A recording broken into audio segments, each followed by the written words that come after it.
thok rim in ti te hian in engat tinge mi pui nen thleng tur chu party chan ai ve lom te kan lo te kan thorim ra lom te kan lo te kan thorim ra la ta thewile in chang ngem kan party wa karte hian chanin nei chiang em oine local khom ten kan party policy kha vai khatal chiar chuak le deu zia ka vai khatom turin voine local khom te kan ngen du cheu chu kan minister ni ve ta ula dan ni mi alawa khan sign turin ikut i sign tir nga bangem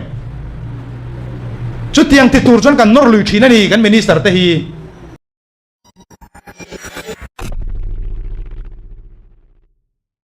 lem har sa kan lo ti dewani point ka soi tur hi ge chu dang lam chuang lawa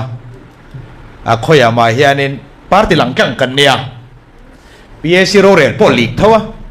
walu pane na kan lekha polik thawa executive group ka thuron post la ni se lik zia le ngala chu wang chuan in langkang hi tha langkang ni ngam lo lo tur ne tharau lam thilte kan ngai kha zo chawa sungin khom ti ani ta ka wang hen rau lo de wa min ngai nge o ka te pusia ma te hian mi hian da sang de lek thina amai ro chu thei top kan chuan konga voini thleng ro rel kan channa kan thil ti to ate opposition ten min beina sang te kan hua thei pato bin sarkar tan party tan tran kan lave thina chu ti lai ro chuan amma sabera soidu kan ei chu ZPM party a hian senior le junior anam lo ti hi ka soinan le dun kan chief minister kum som ni som thum lo zui to wanga in ti thei te tan mun om lo ZPM hi kal phung thar duwa zom khom tu te tan ani ti hi ka soi duwa ZPM adin don khan ke ni prism po kha atira jo tel kan ne a foundation din tu te jinga me kan ne ZNP alo tel ta ka khan prism kha ani nu dokta a chumi nuwa MLA kan han chu sanga MP kan chu sanga chumi nuwa ke ni po ZPM kan ron zom vele ta a ami mal takin an soitai la voini a hian puitling rual kal khom kan nia ZPM ka zom tu ka hian PSC member ni na kan shroi tu ten min pe a ni na min pelo tura ka ngen nuwa champhaya ka hole tur appointment letter min pe miawa chung te awang chon champhai tanga ka ti theilo vain mi in nuai loin khale chen ka omani mo phurna min pek chin ai jon thei patop chuat tumin ma kan lave in ka sia a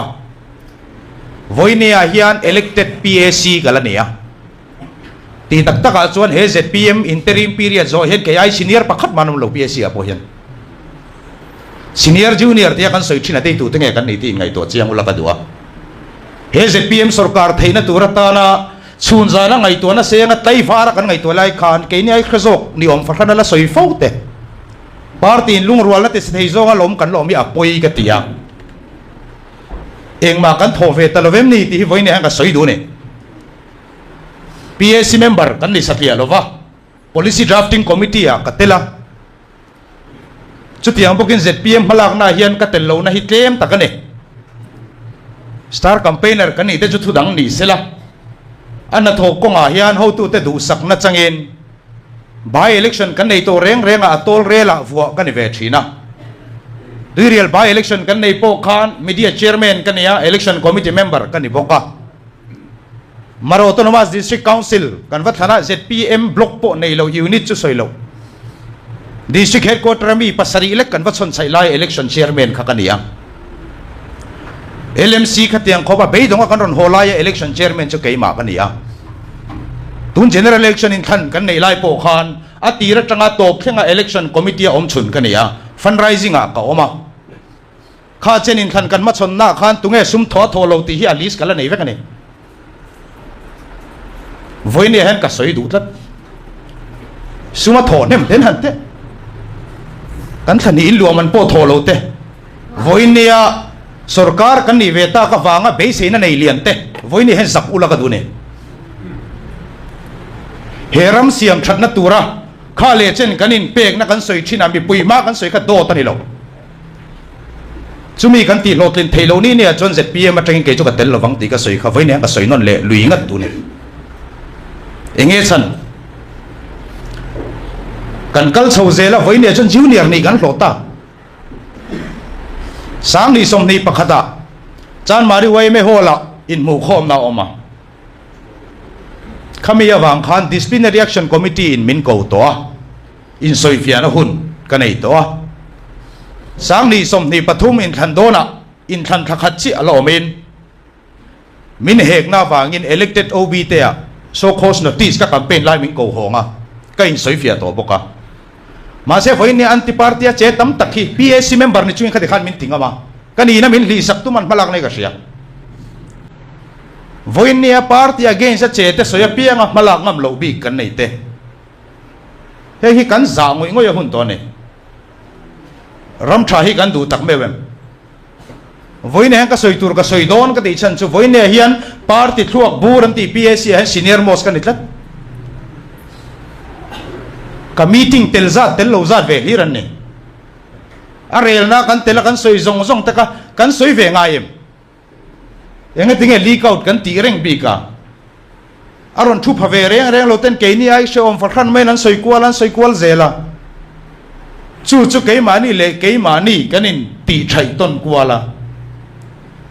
aron lut tharte aron lut nu nung deute inti senior siak nan kan lamang tale ngala voyang zat nge helai mun nge hen thlai dar li chuami pangal kan thut kha atam lutuk ZPM hian kong bum bo tak tak kha zo chho nem lutuk khati lai zong khan enge kan tum kan ti chu kan be ram na khe nge chan kan chu heram hian ma son ve se kan du ne kei ti thina te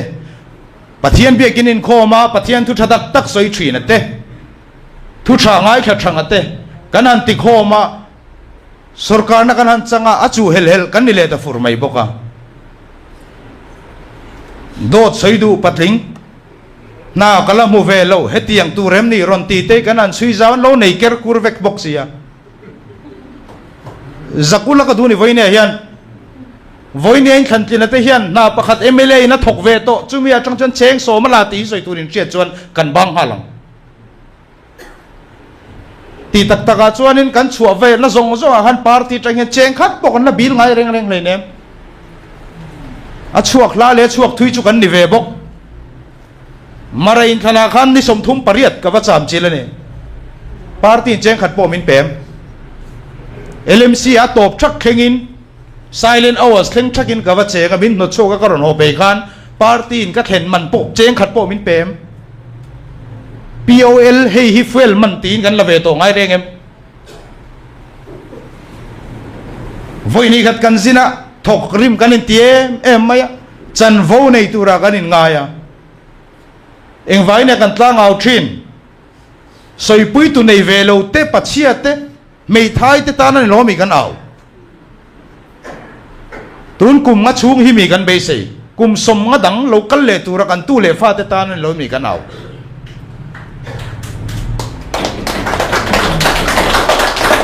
in tuai thar kan mamo MLA te kan in tuai thara tu evangelism ani meron thil fia kan mamo lo pathian in fin na min pe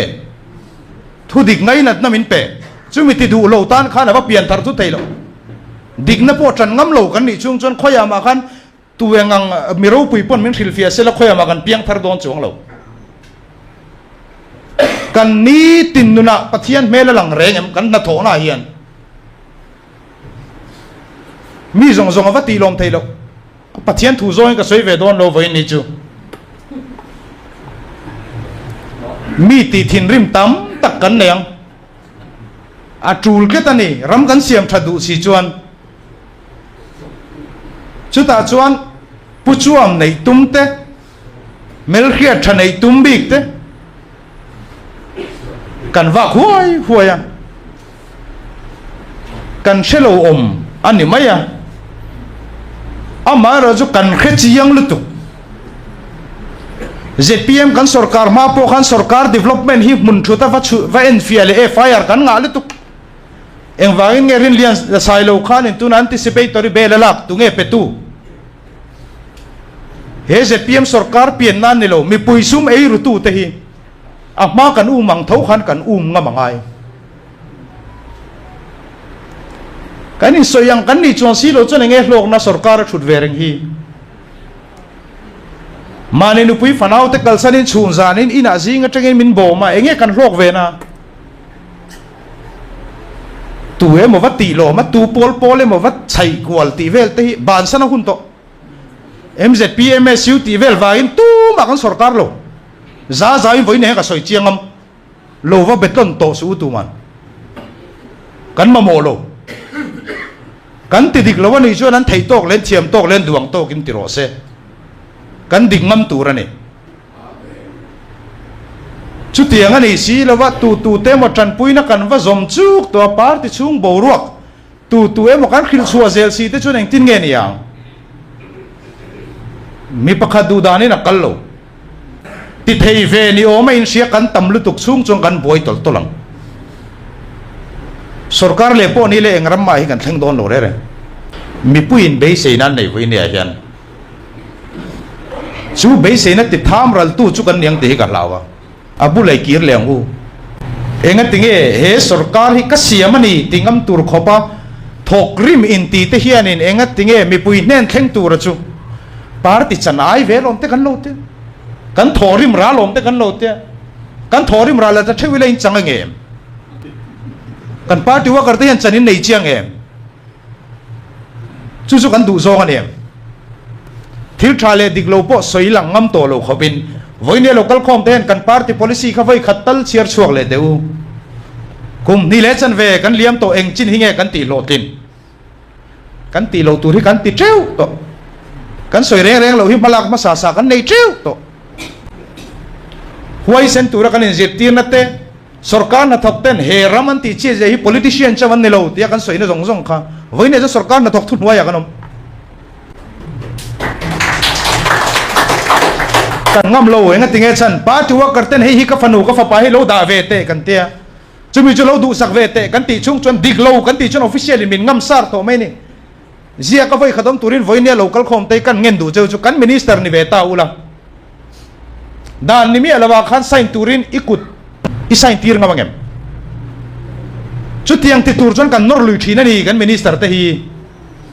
ngatinge ke mani hun lo khenta ka wanga ke mani le ke mani hi enge ni kanin exam big kat khoi thiang la wanga tinge kanin ngai mi punan ti ve thawalo mi ti ang thowan ti chu pu pl na kan sarkar tira so yang chia khan mai kal phung thar ming voin thar tak tak chong si lawin kan sia manga ti kha voina kan din muni nai le ni i chu ka chan ma mangi ti zelang u voini in ai o min than te hianin kan nei thei lo tha kan lo nei tharani chuan min kok ngam ro ngatinge thil tha kan ti chuan voinia kan du kan emele te poni se kan party workers te poni ula na bak kan zong lo khotlang ma son na kan zong lo khotlang ma son na lam ai chuan helai hi siamila na min pe theyang helai hi ka dil ve chon na ka mu theyang mo chumi te pol chu kan ti lom thei chon ni chung kwan hung de wa chumi pol te chu ne ti vel mai men ro kan rel mai mi pui min nuk mai ni mi pui hi nuk ngamang u kan du da ni kai suai ngamang u kan sarkar nual ling road ringot po engzamia kan pek to na ba da trangpon vai bel se somli pariat kumin ne som sari pariat noi sanga sang ruk man kum khat lo nei na turi kan lai kang nem sak lu to corruption lian pu yani heng te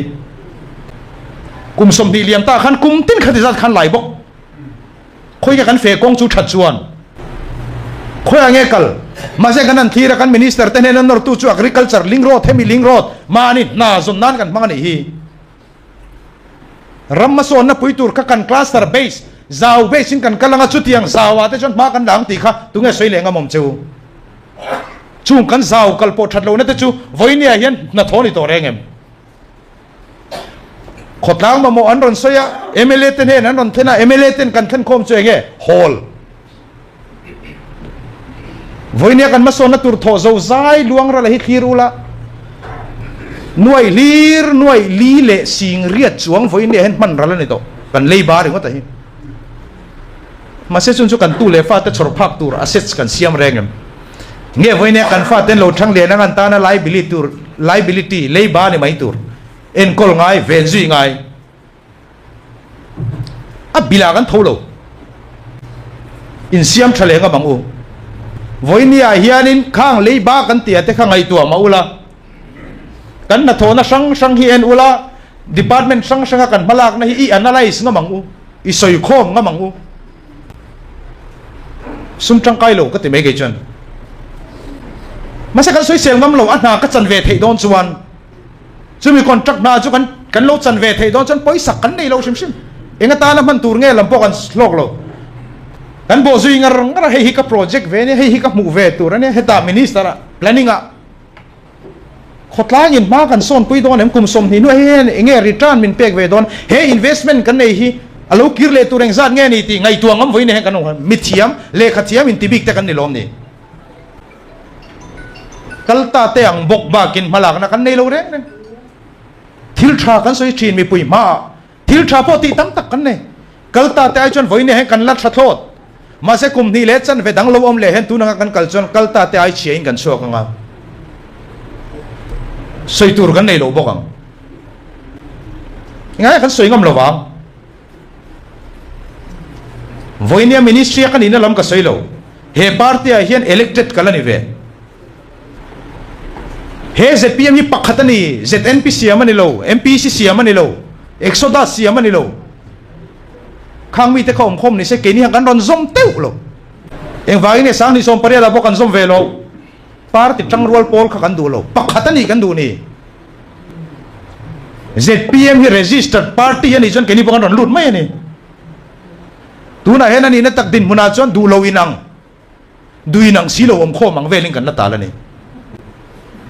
Congress MNF du lo van kan kal khoma akal khoma te kan duinang chuang bok silova chu tu nge min ko mu don kan so yang hian kan ningam don em ti voi ne ka zo du cheu ne kan duinan miau silo chuan enga nge li kaut lo te lu lang kan ro rel na kan lung rual miau silo chuan enga nge kan thu ziak te khami ne na thlen lo te lu lang kan lung rual lo wang mai mai ne ma ni ngai da na kal kan tuma kala soi mi lo ni kuma November tha po advisor to chief minister atangin ban na ka thelu ta zona tam tak ka dong media hoi min thuchil ina ni se min kalchil voi khat po interview ka pelo kha ban na ka thelu ma khan PAC meeting a thakhat ma in ka soi lok vek to thakhat chuang chung khan kan throi tu te tu ma hian bang su min te lo re kan thelu ta chenga thil dik lo tiom far khanin lai lak lo min khai reng rengot me ato pa kan zum le ngai kan lung oi lo wa kan lo he party siam thatangai a administration hi en thatangai kan ti ni kumu patak tak te point ne in zom khop mai maro ju thang thar te hian be sei kan nei ve to hera ma hian sang kha zakwa somruk paruka khan pulal deng ha kum som thum pasari chawasin ani puar zamoya defense minister ani han kum som ni pariya chawasin ani voinia kan senior kan consultant puk ene ta kha speaker kan kum som thum pani chawan yang voinia kan leader le kan chief minister hi Mizoram Congress MPC si president ni han kum som thum pali chawasin ani MP ni han kum som thum panga chawasin ani voinia han khatia khan ti le tunin kan ngam re gem ke ni te hian kum no pang te kanin te kan that lai pel to huna mi hera mi kan siam don kan Huaisen lai pel to huna hian em ni thuak dai kan ti chu khoi chin nge ni don ke chu mi poi ka soi thina voi na bo ka soi le thau mai the a poi po ti bak chu he pu sia da ka ma chu le nga la kan nang de wing ka sia kan dang lam na chu ke chu po na ka soi ve lo wa ani po se pia ma cho nei siam that to he par de chu ha min zil to ma in siam that ngam kan ni lo chuan kan ma hu ni a eng viau lo sarkar lo hi jan khathil thu le kan ni na be sei chu ming that du tai la a MLA kan nia press release te kan siam nga kan na tho te kan tar lang choi yang chu a tu lo voi nia thang that lak tu kan chief minister le a minister ten ni kan ai o ten ni chu ten ming thatan ming moi khang kan moi ve ni mai